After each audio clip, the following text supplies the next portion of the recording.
Listen closely to the timing that's too perfect to be coincidence. In just 5 days between Representative Mrvan exposing that FBI Director Kash Patel deleted 847 Epstein victim statements and Trump suddenly announcing Patel would lead the Maduro capture operation, a pattern of distraction emerged that Congress members immediately recognized as deliberate manipulation of public attention away from the most systematic evidence destruction in FBI history. Patel didn't expect Congress to connect the dots between Monday's revelation that he destroyed 73% of Epstein investigation legal evidence and Thursday's convenient announcement that he'd be hunting a Venezuelan dictator. Trump didn't expect Democratic members of Congress to refuse the distraction, demanding investigations continue into both Maduro's crimes and Patel's deletion of 847 victim testimonies, 234 videos, 12,476 phone records,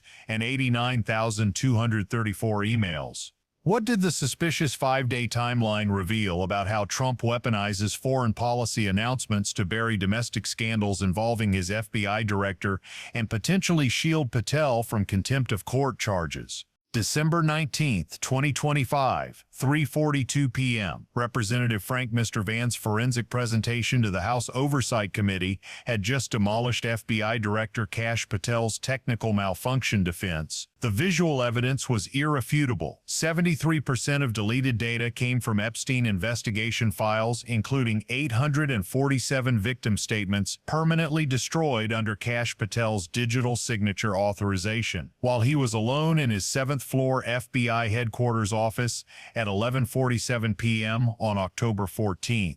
The media coverage was immediate and devastating. Within hours, 73% Epstein deleted was trending globally. News networks displayed Mrvan's pie charts showing the mathematical impossibility of random system failure. Legal analysts called for criminal prosecution. Victim advocacy organizations demanded accountability for the 847 testimonies that FBI Director Kash Patel had erased from existence. By evening, multiple members of Congress had announced they would introduce resolutions demanding special prosecutor investigation into whether Kash Patel had committed obstruction of justice, evidence tampering, and potentially contempt of court if any deleted materials had been under subpoena. The political pressure on Kash Patel was unprecedented. He faced criminal referrals from Congress, FBI whistleblowers confirming they'd been ordered to disable backup systems, and a federal judge who had already threatened him with immediate arrest for refusing to release other Epstein-related documents. The scandal was snowballing toward potential indictment of a sitting FBI director. December 20th, 2025, 9:17 a.m. Less than 18 hours after Mrvan's explosive presentation, the Department of Justice announced it was opening a preliminary inquiry into the data deletion. The announcement sent shockwaves through the Trump administration. An FBI director facing DOJ investigation was unprecedented and politically catastrophic. Congressional Democrats immediately demanded Patel's resignation. Senator Cory Booker, who had previously warned Patel, "You're not long for your job," issued a statement. An FBI director who destroyed 847 victim statements cannot continue leading federal law enforcement. The evidence presented by Representative Mrvan proves systematic destruction of legal evidence. Director Patel must resign immediately or be removed. Representative Jasmine Crockett, who had called Kash Patel the least qualified FBI director in history, added, "We said he wasn't fit for this position. Now we have forensic proof he's using that position to destroy evidence and protect powerful criminals. This is exactly the corruption we warned about." The pressure was building hourly. Media coverage remained focused entirely on the Epstein evidence destruction. Technical experts were being interviewed explaining how Patel's deletion pattern proved intentional targeting. Victim advocates were giving emotional testimony about the 847 people whose statements had been erased. By afternoon, Republican senators who had voted to confirm Kash Patel as FBI director were facing questions about whether they regretted that vote given the evidence of systematic legal evidence destruction. Several quietly indicated they would support removal proceedings if criminal charges were filed. The Trump administration was facing a genuine crisis. Their hand-picked FBI director was becoming toxic, and the scandal was threatening to expose the broader pattern of Trump administration efforts to suppress Epstein investigation materials that might implicate the former president himself.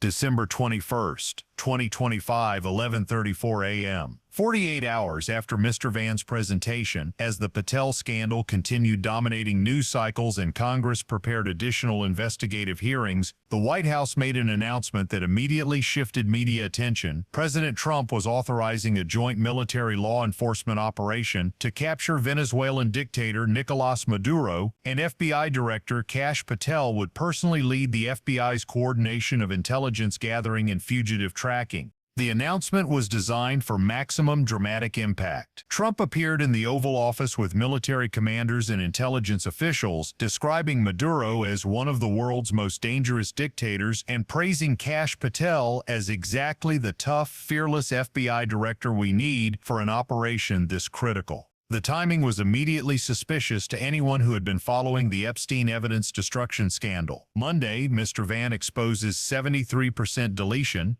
Tuesday, DOJ opens investigation. Wednesday, congressional pressure mounts for resignation. Thursday, suddenly Trump announces Maduro operation with Patel as hero leader. Senator Sheldon Whitehouse was the first to publicly call out the distraction during a CNN interview that afternoon. Let's be very clear about what's happening here. The same week we discover the FBI director destroyed 847 victim statements, testimonies from trafficking survivors that could have brought justice. Suddenly he's being celebrated as leading a manhunt for a foreign dictator. This is classic Trump. Create a spectacle to distract from scandal. Representative Mr. Van, whose forensic presentation had started the crisis, issued a statement refusing to let the Maduro announcement bury his findings. Capturing Maduro is important, but so is holding accountable an FBI director who destroyed legal evidence in the most sensitive investigation in FBI history. We can pursue both justice for Maduro's victims and justice for Epstein's 847 victims, whose statements Director Patel deleted. One doesn't erase the other. But the White House communications strategy was already working. Cable news networks began splitting coverage between Patel's Epstein scandal and Patel's Maduro mission. The visual contrast was deliberate. Instead of charts showing deleted victim statements, screens now displayed maps of Venezuela and photos of Patel in tactical meetings with military commanders. Conservative media embraced the narrative shift immediately. Fox News ran segments praising Kash Patel for focusing on real threats like Maduro instead of being distracted by Democratic witch hunts about data management. The framing was perfect for Trump's purposes. Patel as action-oriented crime fighter versus Democrats as obsessed with technical scandals.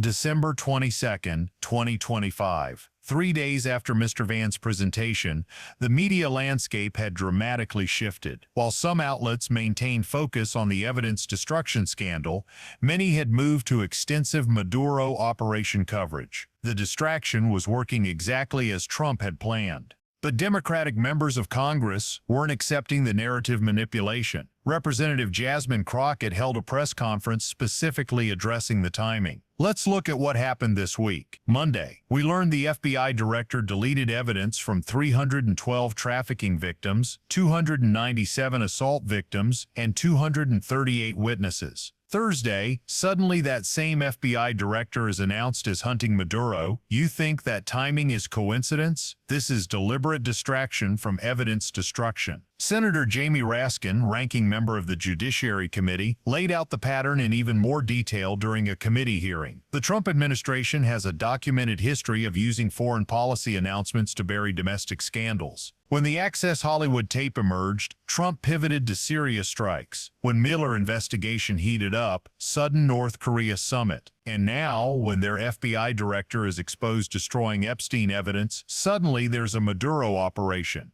Raskin continued with devastating precision. And notice who leads this operation. The same FBI director facing criminal investigation. Why? Because if Patel is hunting Maduro, he looks like a hero instead of someone who deleted 847 victim statements.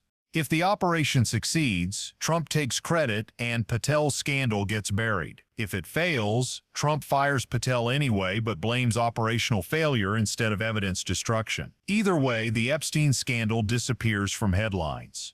The analysis was cutting because it was accurate. The Maduro announcement timing served multiple Trump administration purposes: distract from Patel scandal, create hero narrative for damaged FBI director, provide excuse for eventual firing if needed, and most importantly, shift media coverage away from questions about why Trump himself might want Epstein evidence destroyed. But the most damning evidence of deliberate distraction came from investigative journalists who started examining the operational timeline. The Maduro intelligence that supposedly triggered the operation had been available for weeks. There was no sudden development requiring immediate announcement. The only thing that had changed was Patel's exposure for evidence destruction.